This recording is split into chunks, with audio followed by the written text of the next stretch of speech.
Everyone, hello bacha logs. Hey, today as you know, we are going to do question number 2 of median of exercise 14.3.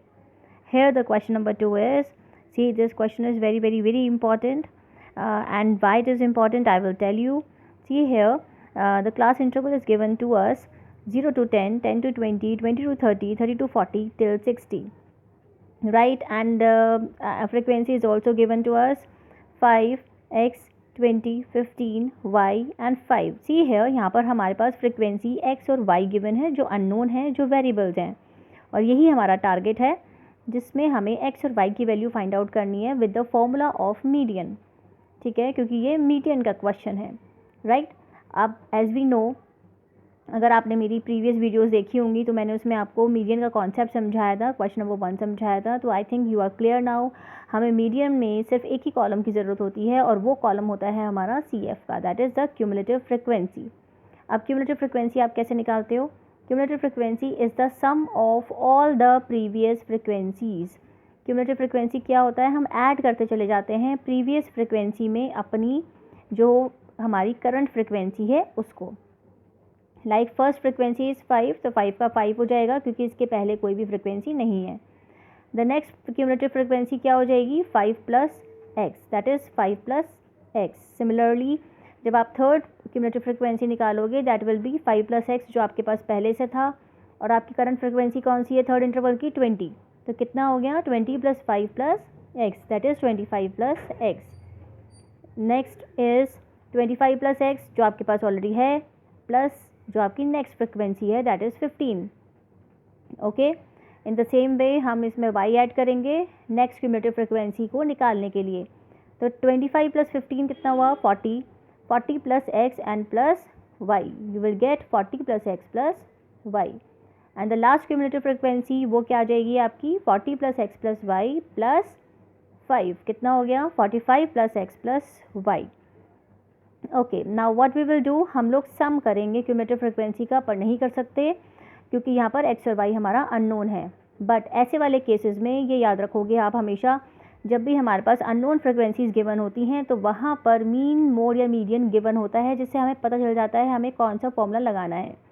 यहाँ पे हमें median given था और यहाँ पे आपको सम ऑफ द फ्रिक्वेंसी भी गिवन होगा. Clear this thing? अगर अननोन फ्रिक्वेंसी का क्वेश्चन आता है तो आपके पास सम ऑफ द फ्रिक्वेंसी भी गिवन होगा और मीन, मोड, मीडियन में से एक की वैल्यू भी ज़रूर गिवन होगी. तो यहाँ पर आपको मीडियन गिवन था 28.5, ठीक है, और आपके पास n कितना है, दैट इज़ सिग्मा एफ कितना है? 60. वैसे तो हम 60 का हाफ करते थे मीडियन की क्लास निकालने के लिए. कितना आया आपका? 30. पर मेरे पास मीडियन भी ऑलरेडी गिवन है, तो मैं उससे भी अंदाज़ा लगा सकती हूँ कि मेरी मीडियन वाली क्लास कौन सी होगी. कैसे होगी ये देखो. मीडियन कितना गिवन है? 28.5. ये कौन से इंटरवल के बीच में लाई करता है? 20 और 30 के बीच में. इट मीन्स मेरी मीडियन वाली क्लास कौन सी हो गई? 20 से 30 वाली जो आपकी पूरी रो है वो आपकी क्या हो गई? Median class. ओके, दूसरा तरीका देखने का, आपके पास n कितना था, सिग्मा एफ कितना था? 60. 60 का हाफ किया, व्हाट यू विल गेट? 30. अब देखो जरा क्यूमुलेटिव फ्रिक्वेंसी में 30 कहाँ पर आएगा? 30 आएगा आपका यहाँ पे 25 प्लस एक्स. 25 में जब आप x और ऐड करोगे उसमें ही आएगा ना, क्योंकि यहाँ पे क्या आना था आपका? 40 प्लस एक्स. तो 40 प्लस एक्स और 25 प्लस एक्स के बीच में ही कहीं ना कहीं 30 लाई करेगा. इट मीन्स मेरी मीडियन क्लास कौन सी है? 25 प्लस एक्स वाली. देखो सेम हमारे पास वही मीडियन क्लास आ गई जो हमने मीडियन की वैल्यू से भी निकाला था, राइट? तो हमारी हो गई मीडियन क्लास. अब जो भी मीडियन क्लास होती है उसकी फ्रिक्वेंसी क्या हो जाती है? स्मॉल एफ, ठीक है. और जो क्लास इंटरवल है उसमें जो लोअर लिमिट होती है that will be your L, right? Fine. और CF कैसे निकालते हो आप? जो भी आपकी मीडियन क्लास है उसकी प्रीसीडिंग क्यूमुलेटिव फ्रिक्वेंसी, उससे ऊपर वाला जो क्यूमुलेटिव फ्रिक्वेंसी होता है वो हमारा CF होता है, ये हमें मालूम है. क्लियर? तो हमारे पास CF आ गया, F आ गया, L आ गया, ठीक है. अब प्रॉब्लम ये आ गई है क्योंकि यहाँ पर दो अननोन फ्रिक्वेंसीज़ हैं, तो व्हाट वी विल डू. अब देखो यहाँ पे मैंने आपको पहले ही बताया था, जो भी आपकी टोटल फ्रिक्वेंसी आएगी वो हमेशा आपकी जो लास्ट वाली क्यूमुलेटिव फ्रिक्वेंसी आती है उसके इक्वल आनी चाहिए, ठीक है. पर यहाँ पर तो आपकी लास्ट क्यूमुलेटिव फ्रिक्वेंसी में अननोन वेरिएबल्स भी हैं, तो कोई प्रॉब्लम नहीं है.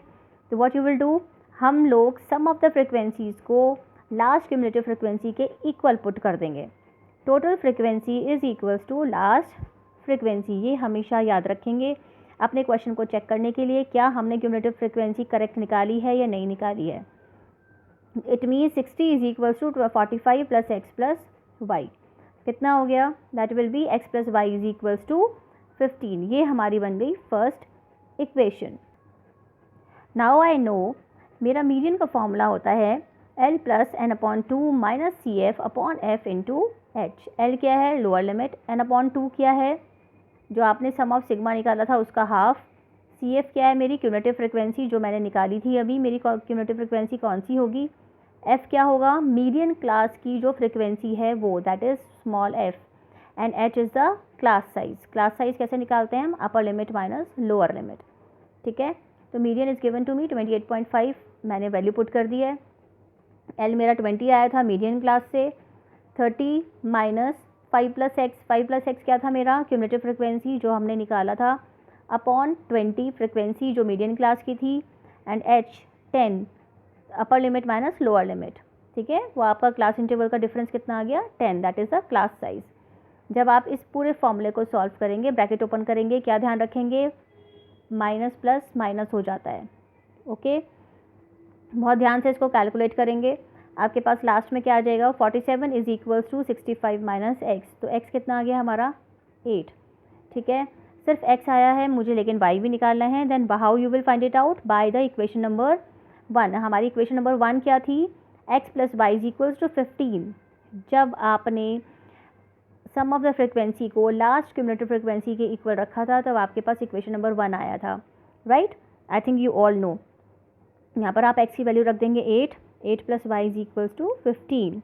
सो what you will get, y is equals to 7। Therefore your answer is x is 8 and y is 7. I hope you are now understood very clearly, and there should not be any problem or confusion or any doubt, okay. But if you have any doubt or any confusion, then please comment me, please give your feedback, so I will try to update myself and improve the presentation. Thank you, have a nice day.